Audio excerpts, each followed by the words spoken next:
Okay, so I'm just starting up here. I've just made a path, a rectangular path or a square path that we'll use for cutting out.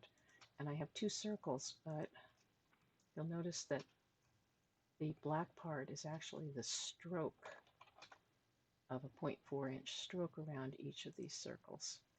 So what we want to do is for both of these, we need to change the stroke to a path. Now, if we change the color, you can see that we're actually changing the color of that outer perimeter. So then we can take the box that we want to cut.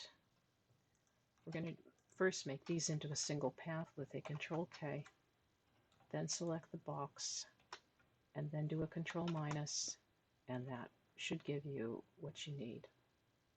If you need to change the colors of these separately, just do a Shift Command K to separate them back out. Then you can select whatever color you want